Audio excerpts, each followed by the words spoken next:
오늘 우리가 함께 볼 하나님의 말씀은 사무엘 하 22장입니다.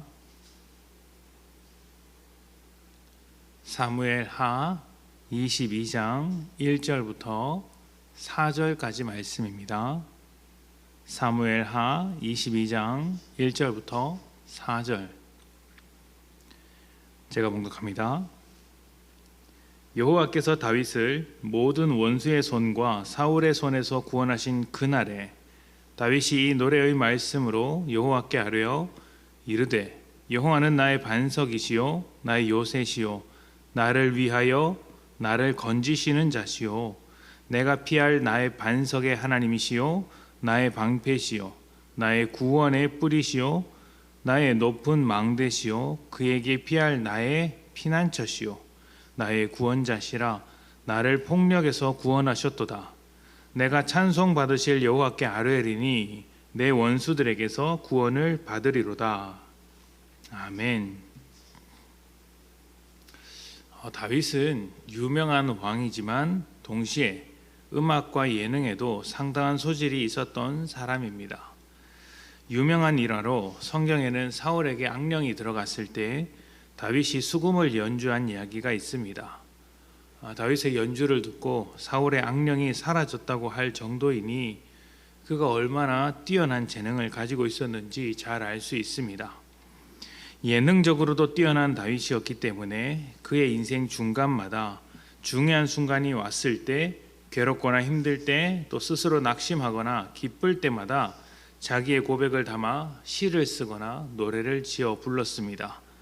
그래서 시편 중에는 다윗이 쓴 시가 참 많은 것이죠. 그리고 오늘 말씀도 다윗이 자신의 인생을 뒤돌아보면서 이제 그가 시를 남기고 있습니다. 여호와는 나의 반석이고 나의 요새시며 나를 위하여 나를 건지시는 자다. 내가 피할 나의 반석의 하나님이시요 나의 구원자시다. 우리가 자주 부르는 찬양에 담길 정도로 깊은 믿음의 고백이라고 할 수 있습니다. 다윗이 언제나 믿음으로 잘 살았다, 하나님의 뜻대로 잘 살았다라고 할 수는 없지만 그래도 이런 고백을 할 수 있다는 것을 통해서 하나님과 함께하는 사람이었구나, 하나님께서 함께해 주셔서 은혜를 주시는 사람이었구나라는 생각이 듭니다. 그러나 우리가 다윗의 노래 속에서 발견할 수 있는 가장 큰 은혜는 다윗의 믿음이 아니라 그런 고백을 하도록 지금까지 인도하신 하나님, 그 자리까지 이끌어 주신 하나님이라는 사실을 반드시 기억해야 합니다. 왕의 자리에 올라갈 수 없는 다윗이었으나 그럴 만한 위치에 있지도 못했고 자격도 있지도 않은 다윗이었으나 하나님께서 그를 먼저 찾아와 약속해 주셨고 그와 동행하며 조금씩 변화시켜 주셨습니다. 또 크게 실패하여서 죄를 지었을 때에도 하나님은 그에게 먼저 찾아와 회개하도록 은혜를 주십니다. 또 아들의 반역으로 쫓겨났을 때 하나님께서 그 자리를 복원해 주심으로 여전히 다윗을 위하여 일을 해 주셨습니다. 그래서 다윗의 노래 중간에 2절에 이런 고백이 나오죠. 나를 위하여 나를 건지시는 자요. 나를 위하여 일해 주시는 분이 하나님이시다. 하나님께서 다윗을 위하여 일을 해 주신 것입니다. 하나님의 일하심의 목적이 어디에 있었습니까? 다윗을 위하는 것이었죠. 마찬가지로 하나님께서 우리를 향해서 일하실 때 그 일하심의 목적은 언제나 우리라는 사실을 기억하셔야 합니다. 우리가 하나님과 함께하며 하나님의 은혜와 사랑을 누리는 복된 인생이 되기 위하여 처음부터 지금까지 변치 않는 신실하신 모습으로 일을 해 주시는 것이죠. 하나님의 신실하심은 지금 이 순간에도 변하지 않습니다. 십자가를 대신 지시고 우리를 위하여 죽으신 그 놀라운 하나님의 일하심이 있었고 세상 끝날까지 함께 하시는 그 일하심도 여전히 우리 가운데 있습니다. 모두 우리를 위한 하나님의 일하심이죠. 하나님의 말씀 중에 사람을 위하지 않은 것이 없고 하나님의 요구 중에서 사람을 복되게 만들지 않는 것이 없습니다. 우리가 누군가를 깊게 사랑하면 삶의 모든 초점을 그 사람에게 맞추지 않습니까? 누구보다 깊고 큰 사랑을 지니신 하나님께서 사람에게 초점을 맞추고 지금까지 일하고 계신 것입니다. 그렇기에 하나님의 성품을 알고 하나님의 뜻을 분별하여 하나님의 요구대로 살아가는 것이 우리에게 가장 복된 일이라는 것을 잊지 말아야 할 것입니다.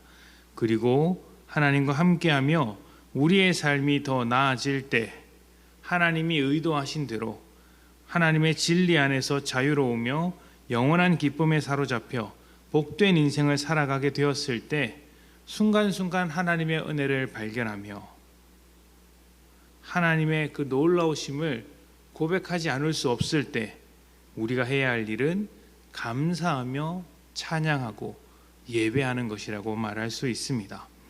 예배와 찬양은 하나님의 일하심에 대한 최고의 반응이며 하나님을 누리는 기쁨을 가진 자만이 할 수 있는 것이기 때문입니다.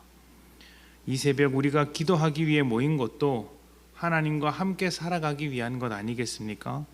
오늘 하루가 하나님의 일하심으로 채워지기를 소망하는 것이죠.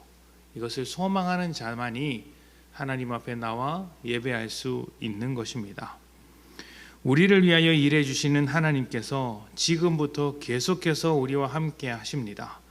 그러니 우리도 지금부터 영원까지 하나님의 손을 붙잡으며 살아가야 하지 않겠습니까?